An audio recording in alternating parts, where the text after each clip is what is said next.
Hi, Tricia Morris at Club Scrap with another card making tutorial for you. This time we're going to be learning how to make the cards that were shipped with the Tapestry card kit. Now you're going to notice right away we've got a lot of trimming to do in order to make our beautiful cards. We have some terrific structures for you, including a gatefold card and a never-ending card, plus your plain Jane folded in half card. I've got my kit and my instructions ready. I hope you do as well. And we're just going to begin by taking all of these cut-aparts out of the bag, and we are going to turn them into individual pieces. Let's begin with the cut-apart that has this pretty border along the edge. And this will correspond with the one that's in your instructions listed first. I've got my accordion pocket file ready so I can sort everything into 3 pockets, one for each card set. And again, look at the registration marks. We've gone over this in the past, but if you're new to us, make sure you watch for these little marks, and that will be the spots where we're going to be trimming. Now, right off the bat, I know in advance that I will be using this in card set C, so I'm going to cut first right along the edge of this artwork vertically. So my first cut's going to be at about, I don't know, 6 7/8-ish. And then I'll go ahead and trim on the first registration mark. And then just slide it down, always checking to make sure you're not trimming through any artwork where a rotation might be required ahead of time. Once I reach the end here, I will rotate, and always make sure you remove the smallest pieces of artwork first. Each never-ending card in set B requires 8 panels, so a lot of what we're going to file will go into set B. This first little piece, I'll just put it in my 4th pocket, which is also where I'm going to use my bonus materials. And then these 3 rectangles go in pocket B, or your 2nd pocket. And then I'll repeat for the next thing. It's the same exact thing. The 3 rectangles go in pocket B, and then the 4th little scrap goes in your bonus pocket C. All same thing as well here. We've got this bonus section, and the other 2 rectangles, pocket B. Now this last strip, I'm going to end up using this on 2 different cards in set C, and I'll just cut it exactly in half at 5.5 inches and file that in pocket C. Let's take the next piece as indicated in our instructions. So here it is. It says happy birthday to you in the upper left, and let's cut this first here. But notice that if I continue to cut vertically, I will cut through the artwork, so a rotation will be required. So we'll cut at 6 3/4, and then let's rotate and then cut these strips.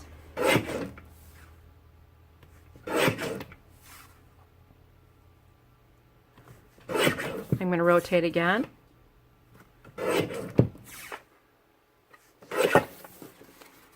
As always, the 3 rectangles, pocket B, and repeat for this set.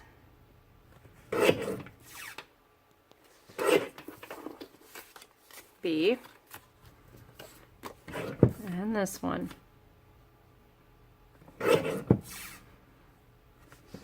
More for pocket B. I told ya.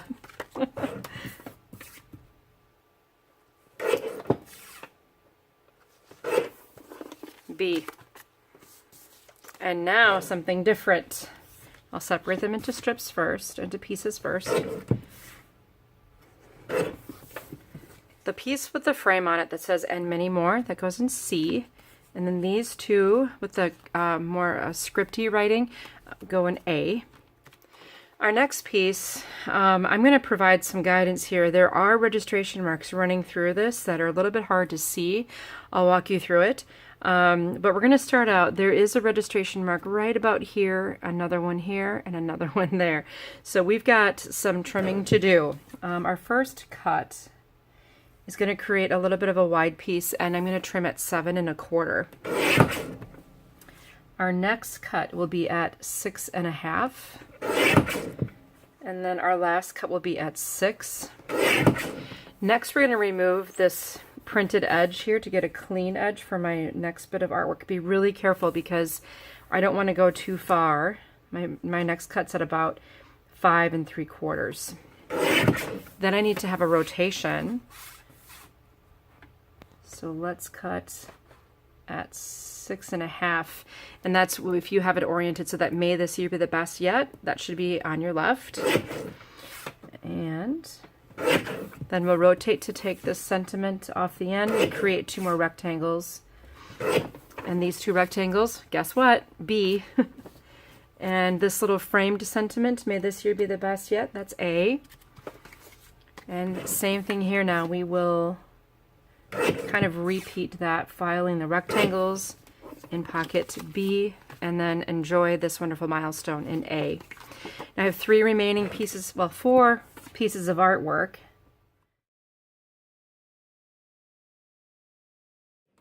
Incredibly, both rectangles go in B, and we have a small scrap to remove, or bonus material. So I put my bonus material in pocket 4 so I can find it, and then another rectangle in B. Now we've got these narrow strips. First of all, this guy right here, that is kind of like the separation between the art and the ivory, that is a scrap. The others actually have horizontal cut marks, and you kind of have to look for them. I can see one right here and right here. So with the most faded area of the widest strip on my right, my first cut is at 8, and my next cut is at 4, and that will follow on the same on all these other strips. I'm just going to make sure I have them, the faded part on the right, and I'll cut at 8 and 4. Now, if you want, you can bring this down to on your trimmer to where you can really see your numbers a little bit better, or if you're just still aligning hash marks, no matter what you do, just adjust the location of the piece so to where you can see the best. So 8 and 4. Now, we've created a series of strips.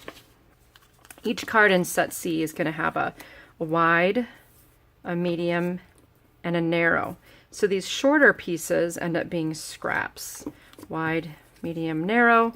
All of that will go in pocket C.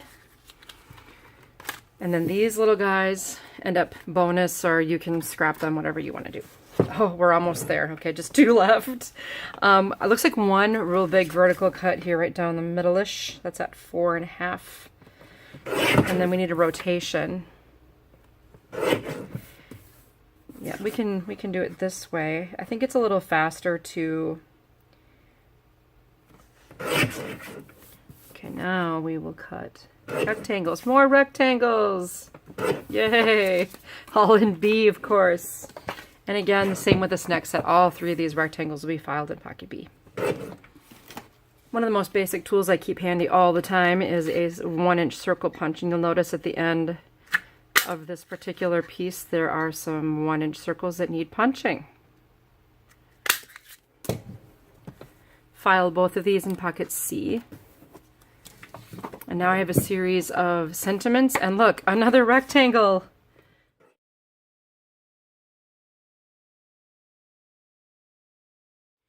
All of the sentiments that have the green frame go in pocket C, and then guess what, a rectangle in B. One more sheet to go.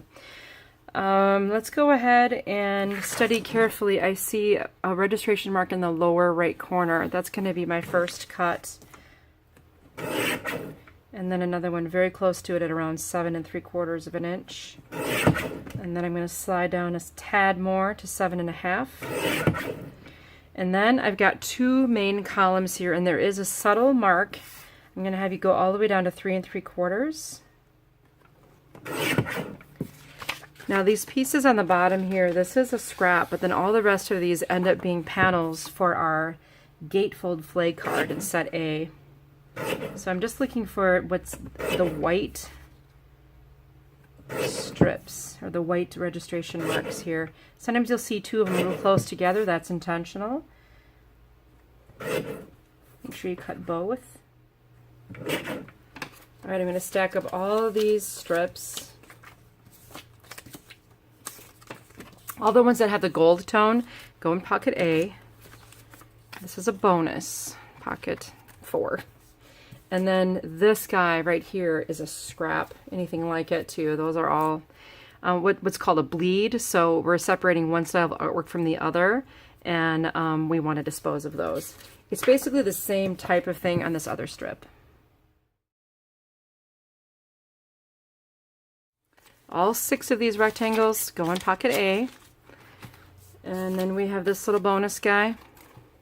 Put that in the 4th pocket and a few more scraps. Now, there's one last little piece here. And you'll notice these tiny little sentiments. Those are designed to fit onto these really cool banner tags. But just be careful that they don't get caught up in the fray of scraps, because there are just some smaller pieces you won't be using. The cursive ones, the with love and so much, that goes in A. And then the all caps, thinking of you and with deepest sympathy, pocket C. Just a few more pieces that need to be cut from the panels in my card kit.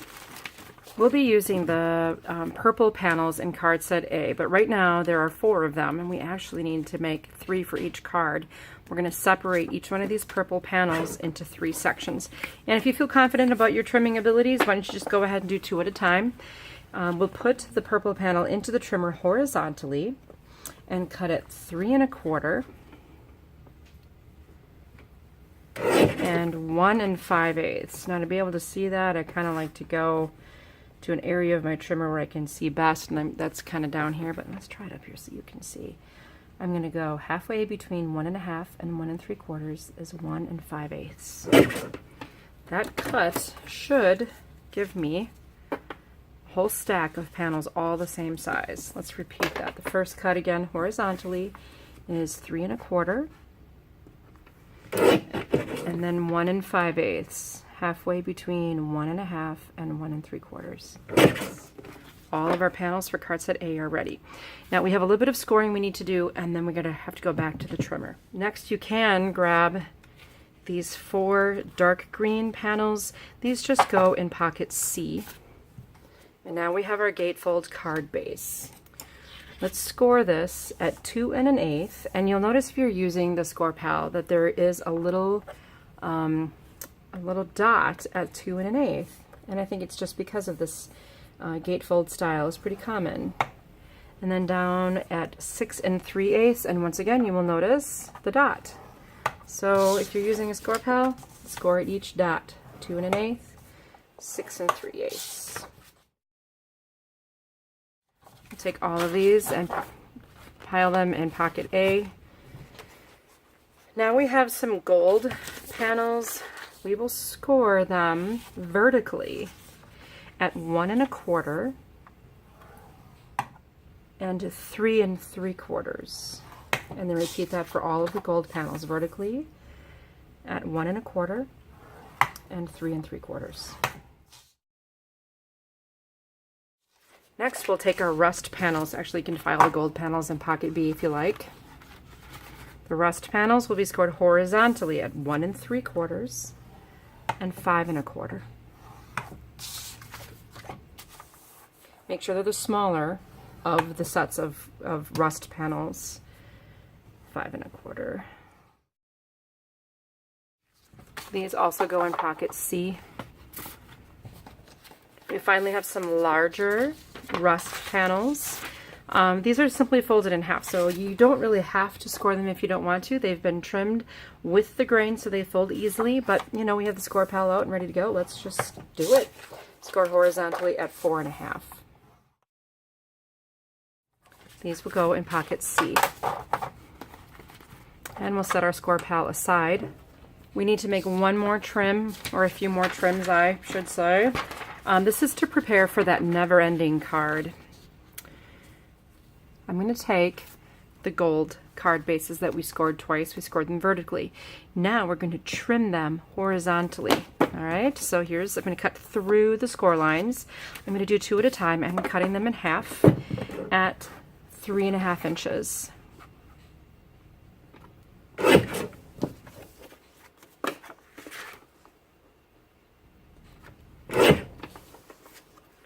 Now, if you want to keep the mates of the pieces that you cut, you can pair them up in the order that you cut them, just simply because of the accuracy needed on these trims.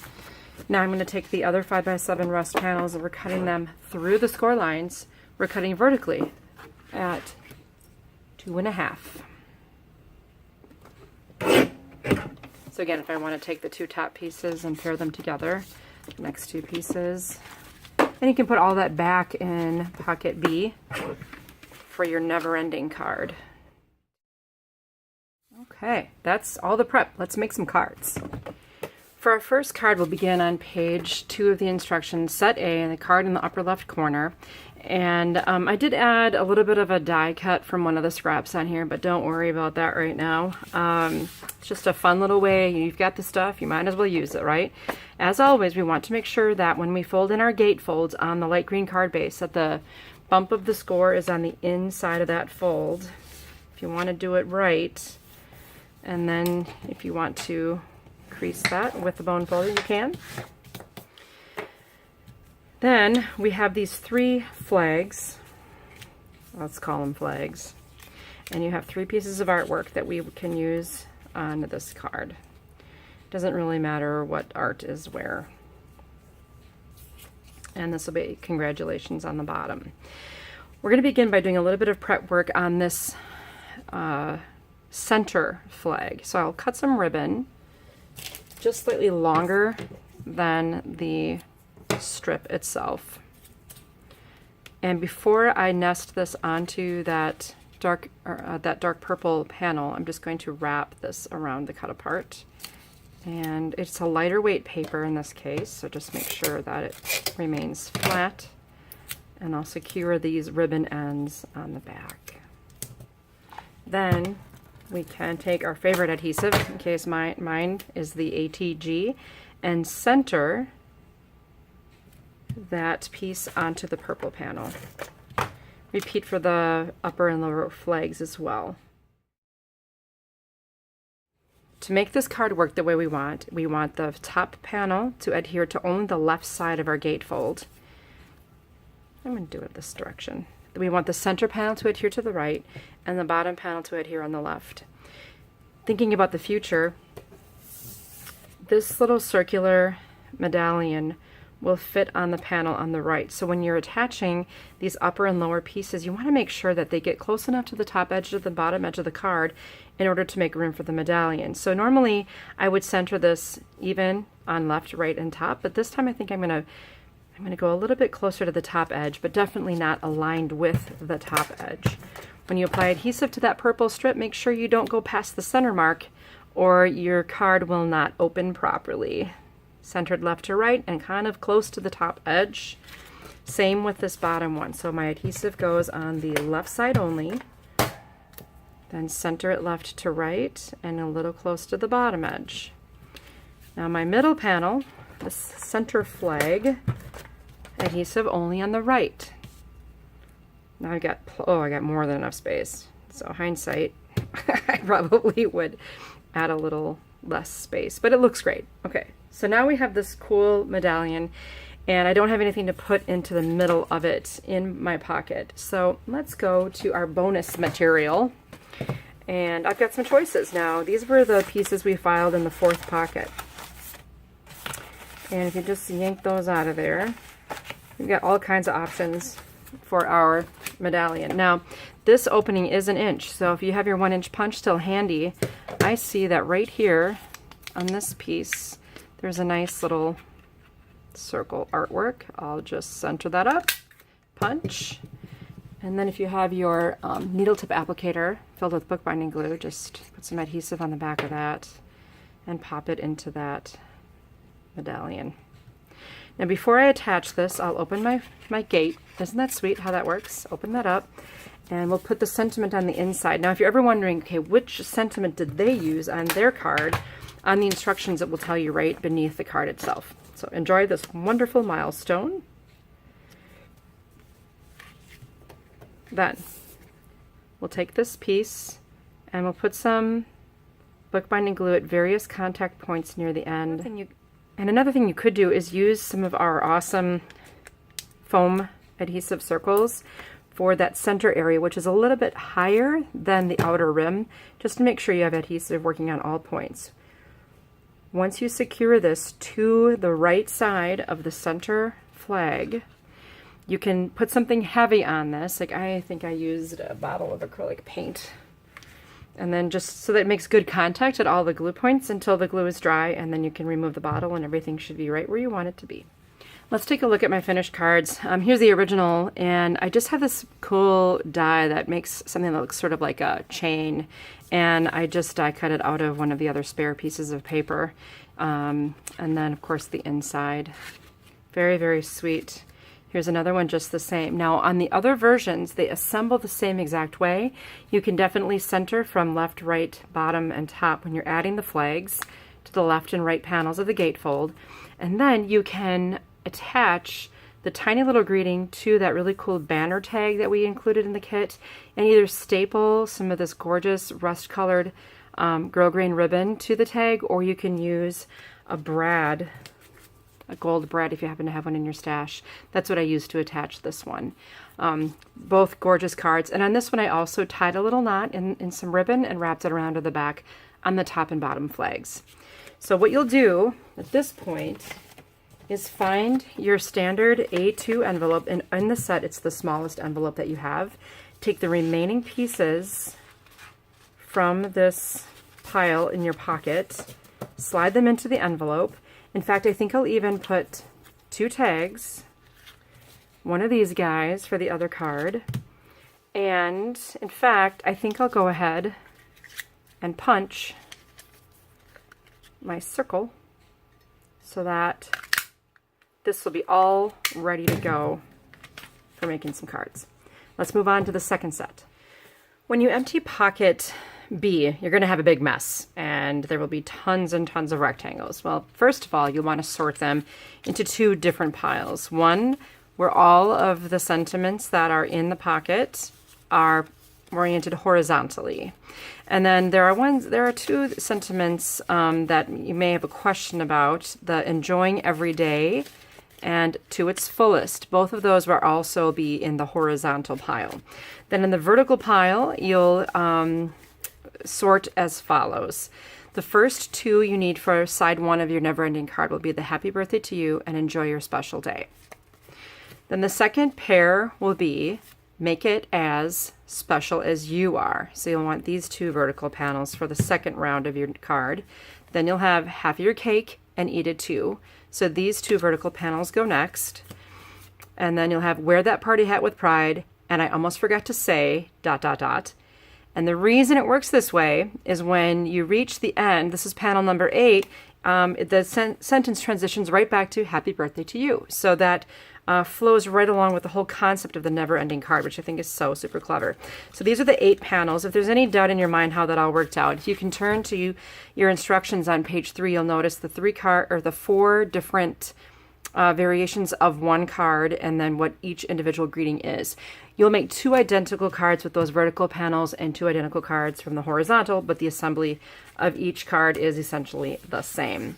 All right, let's take 2 of the yellow panels. We'll place them horizontally in front of us with the score lines, the divot of the score line facing up and the bump of the score facing down. And if you even want to just give it a little preliminary turn, folding with the bump of the score on the inside of the fold, and just place those in front of you like this. Then you'll have 2 rust vertical panels, and I'm going to place those in front of me with the bump of the score facing up.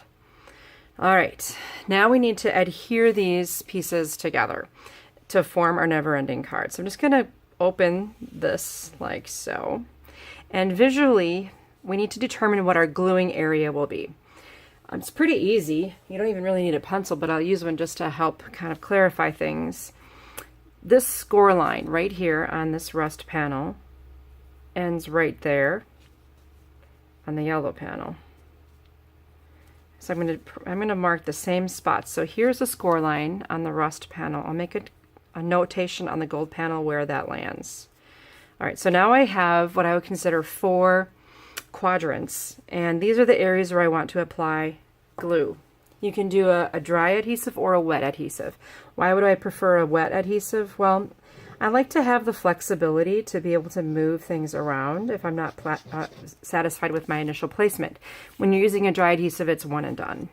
So I'll take my glued area here and one rust panel, and I'm going to line up those corners onto the glued area, just like that. I'll do the same thing down below. So now I'm attaching the other panel, and these should kind of, everything just is going to line up corner to corner. Very good. If you want, you can flip it over and kind of study. Make sure that your edges are lining up okay. And then this panel will then go on this side. Once again, I will apply glue only within this marked area. I don't want to extend my adhesive beyond any of the scored areas in the corners. Then I can place my second panel on top of that.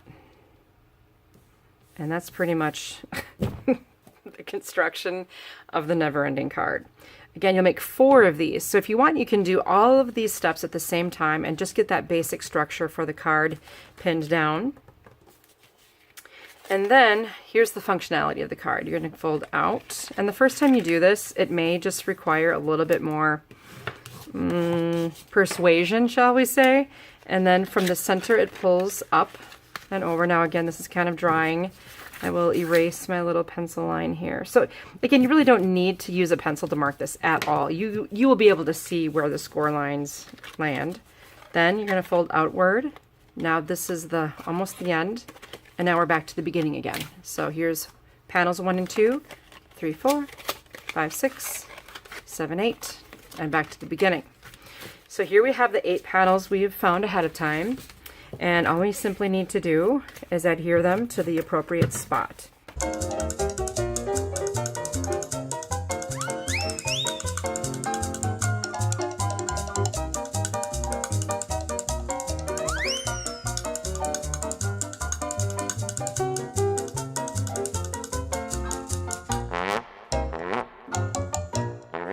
And here we spin right back around again to the beginning. Isn't that just the cutest thing ever? So you'll make 2 cards using the same artwork and the same orientation. And then you'll make 2 more cards that are horizontal. So they started horizontal, open this way, out, and up. Now remember, it's the same exact construction. It's just that the panels are horizontal instead of vertical. That's it for card set B, the never-ending card. Hope you love this one. And now we can wrap things up with a nice simple single fold on card set C. Our next card is a very simple assembly, and I'll review it with you. But before I start, I just want to point out that I took a Paisley design. It's a Dries textured embossing folder, and I just added my panels to this folder and ran it through my Sizzix to add a little bit of texture to this panel. It already has some wonderful texture, but just added so much. This is just an optional step, and again, another way to use your supplies that you have on hand. We'll take one of these clay card bases, or this rust, I believe we're calling it, card base, folded in half, and just a basic dry fit here. We'll use a larger panel, then a narrow, and an even narrower. And you know, if you just kind of lay these out onto the card base so they're a little bit, you know, one's higher, one's medium, you know, one's lower, and that's going to open up a space kind of right here at the bottom. So I would definitely take some time to sort of fit this to see where you want these panels to go. So it gives you a nice little slot to add the banner tag. So we'll take one of these tiny little greetings. These can be easily misplaced. Just be really careful that you keep track of those little guys. And I'm attaching this to the center of the tag with bookbinding adhesive. Just center it on there. Next, you can take some of this, it's really a special grosgrain ribbon that has this sort of wiggly edge here. It's not just your standard grosgrain. I really like this style of ribbon here.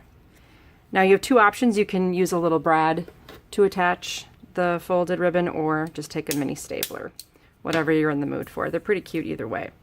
Okay, next, when you adhere these strips, I like to make sure that they're on nice and straight.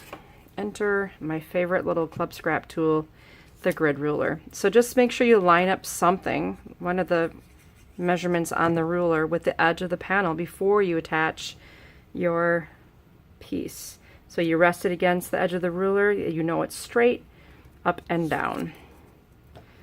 And again, I'm using the wet glue here. I like to have that flexibility of placement. And then I'll move the ruler over so it's lined up with the, once again, the edge of the card and about 1/8 of an inch away from the previously placed piece. And just rest it and drop it. So this was at my high, this is my low one, and then this will be medium height. It doesn't really matter how these pieces are oriented when you place them down as well. You can just like, you know, just drop them and have that variety of the artwork that you see. You're not trying to match anything. Okay. This is a little lower than I wanted it to be. I think I wanted this one higher, but either way, that looks pretty nice. So if you happen to have, once again, our awesome adhesive foam circles, you can use a whole one or maybe even a half a one on each end. And I love that you can just peel away the tabs to remove the backing, because I hate trying to find those. Maybe I'm just going to pull this up a little bit so I don't have any tangents, no covered edges. Oh, that looks really nice. Very, very simple, elegant, thinking of you card. And at this time, because of the larger reveal on this card, I do like to, once again, use my ruler to help me attach this. Looks like a 1/4 of an inch reveal will work. So once I have that figured out, I will add adhesive. Make sure my ruler is positioned. Nice. Now my card panel is centered perfectly onto the card base. Now that's, you'll make 2 of these. One is a thinking of you, and the other is a really, really nice sympathy card. Speaking of the other variation of assembly for this basic single fold, we'll produce a horizontally positioned card. We like to vary that up when we can. Once again, if you want, you can put the, run this through an embossing folder. And then, so there's a sentiment and this bonus piece I just used as a anchoring device for the bottom portion of this card. Let me show you a little thing that I did here with the ribbon. I had plenty to go around. So if we just attach this and then take a length of the chiffon, this is a nice green color, trim it a little bit wider than the actual card panel.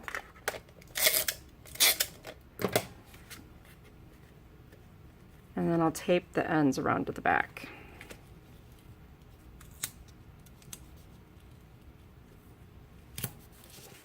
Now, we still have a lot of this ribbon as well, so I'll once again trim an amount just slightly wider than the panel.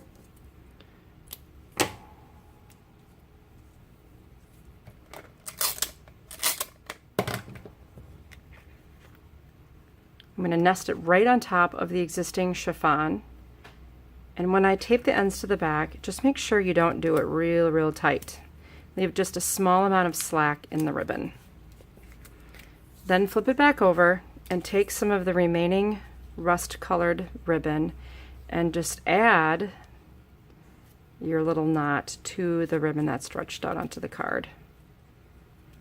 This is a nice, easy way to add a bow, you could call it, to your card without having to tie an actual beautiful knot. And this one's pretty nice, low profile. Once you do that, you can adhere the whole thing to your card base. Should I try eyeballing it? I never get it straight, but I'll go for it.